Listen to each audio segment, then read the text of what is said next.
আসসালামু আলাইকুম স্টুডেন্ট, সবাইকে স্বাগতম নতুন একটা ভিডিওতে।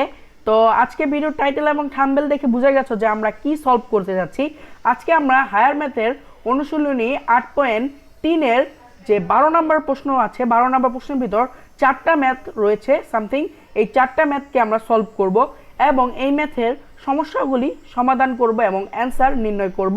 তো পুরো ভিডিওটা তোমরা দেখবে এবং পুরো ভিডিওটা না দেখলে কিন্তু তোমরা ম্যাথটা বুঝতে পারবে না। এবং আমরা আজকে একটা ম্যাথ করব, আমরা কিন্তু একটা ম্যাথ করার পরে এই ম্যাথের যে আরও ম্যাথগুলো আছে সেগুলো আমরা ডেসক্রিপশন বক্সে দিয়ে দিব, সেখান থেকে তোমরা ভিডিওটাকে ডাউনলোড করে নিতে পারবে। তো শুরু করা যাক আজকের ভিডিও।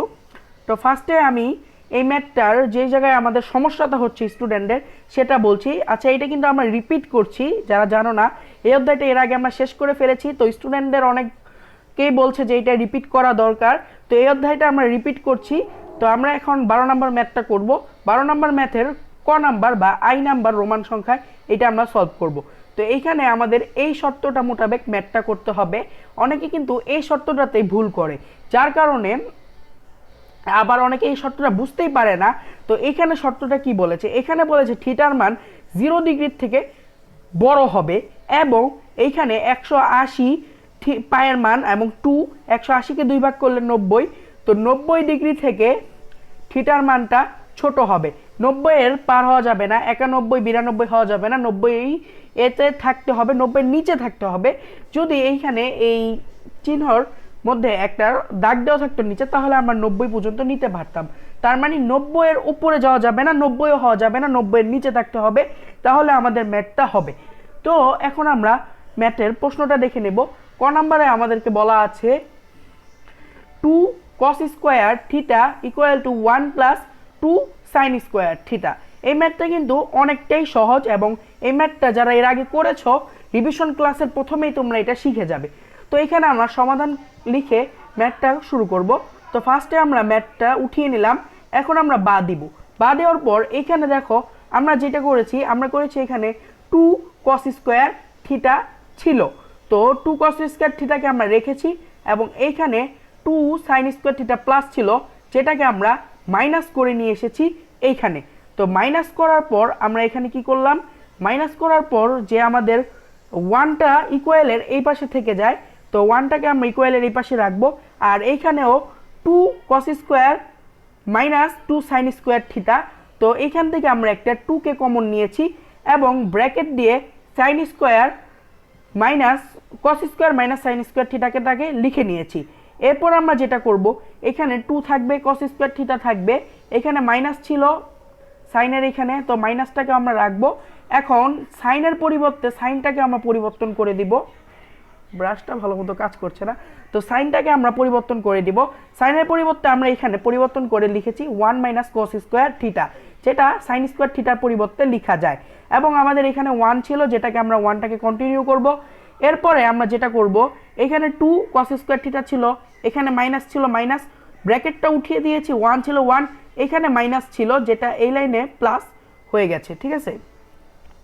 তো এখন আমরা যেটা করব, এখানে cos স্কোয়ার থিটা ছিল সেটাকে লিখে দিয়েছি এবং ব্র্যাকেট ক্লোজ করে দিব এবং 1 ছিল, 1টাকে আমরা এখানে রেখে দিব।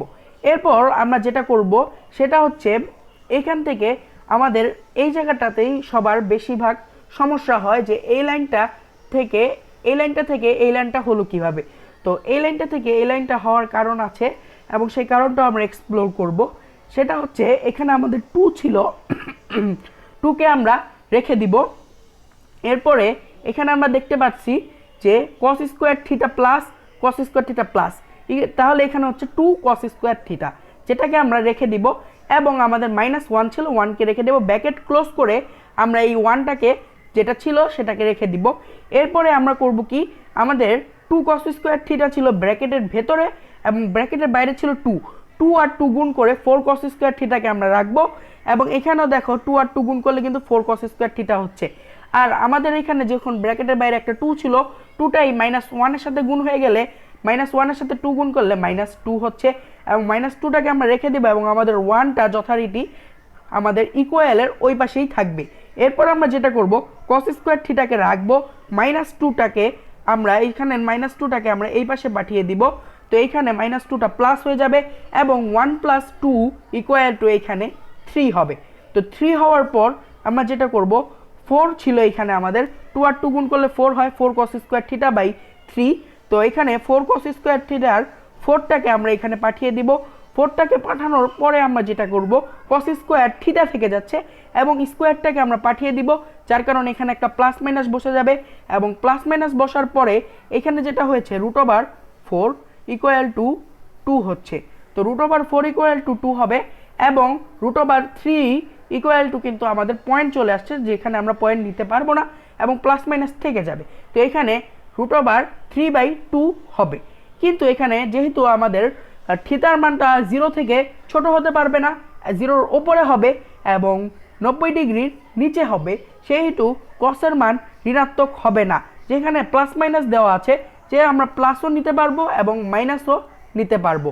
তার জন্য আমরা এখানে মাইনাসটা নিতে চাচ্ছিলাম, যে এখানে প্লাস মাইনাস রেখে দিলে কি হয়, হবে না, কারণ আমাদের যে শর্ত সেটা এটা মানছে না এবং সেই শর্ত মোতাবেক কসের মান ঋণাত্মক হবে। যার কারণে এখানে আমরা সুতরাং দিয়ে লিখে ফেলবো cos √3/2। এখানে প্লাস হবে, প্লাসটা সামনে দেওয়ার দরকার নেই, এটা আমরা সবাই জানি। এরপরে আমরা এখানে যেটা করব, এখানে আমরা বা দিয়ে cos থিটাকে লিখে দিব এবং √3/2 ইকুয়াল টু হচ্ছে cos theta √3 cos theta equal to √3/2 equal to হচ্ছে cos 30 ডিগ্রি, যেটাকে আমরা π/6 দিয়ে লিখতে পারি এবং π/6 ইকুয়াল টু 30 ডিগ্রি। পায়ের মান হলো 180/6, 30 ডিগ্রি চলে আসছে। তো তোমরা এইভাবে 30 ডিগ্রিও লিখতে পারো, যেহেতু আমরা এখানে পাই দিয়ে করছি তাই আমরা π/6 দিয়ে আমরা করব। এখানে cos আর cos কাটা, এখানে থেকে যাচ্ছে শুধু থিটা। তো থিটা ইকুয়াল টু এইখানে cos চলে গেলে এখানে বাকি থাকছে π/6, যেটা আমরা লিখে দিয়েছি এবং এটাই নির্ণয়ের সমাধান। আর এই সমাধানটা কিন্তু অনেক ছোট ছিল, যারা তোমরা এটা আগে করেছো এবং নতুন রিভিশন ক্লাসে শুরু করছো তাদের জন্য এটা মুড়ি ভাতের মতো। তো আমরা আজকেই সবগুলো ম্যাথ করে ফেলতে পারতাম এক বসাই, কিন্তু আমরা আজকে ম্যাথগুলো সলভ করছি না, কারণ অনেকের আসলে এই ম্যাথটা এখনো করাই হয়নি। তারা এটা একটা একটা করে শিখুক। আর যারা তোমরা এগুলো করে ফেলেছো, তো একটা ম্যাথ দেখে কিন্তু বুঝে গেছো এই ম্যাথগুলো অনেক সোজা এবং এখানকার শর্ত, যে এই শর্তটাও কিন্তু অনেক ইজি। তার জন্য তোমরা এই ম্যাথগুলো ক খ গ ঘ করে ফেলবে এবং যারা করতে পারছো না তারা কটা প্র্যাকটিস করো, এরপরে খটাও প্র্যাকটিস করার চেষ্টা করো নিজে থেকে, কারণ নিজে থেকে যখন শিখবে তখন তোমরা আরও ভালো শিখতে পারবে। আর যদি না পারো তাহলে আমি তো আছি, নেক্সট ভিডিওতে দেখা হবে এবং আরেকটা নতুন ম্যাথের সমাধান হবে। তো আমাদের ভিডিওগুলো তোমরা টাইমলাইনে শেয়ার করে দিতে পারো, যাতে তোমার ফ্রেন্ড সার্কেলও উপকৃত হতে পারে এবং আমাদের চ্যানেলটাকে সাবস্ক্রাইব করে দিতে পারো, যার ফলে তুমি আমাদের আরও নতুন নতুন ভিডিও পাবে ইনশাল্লাহ। আজকে এই পর্যন্তই, আসসালামু আলাইকুম।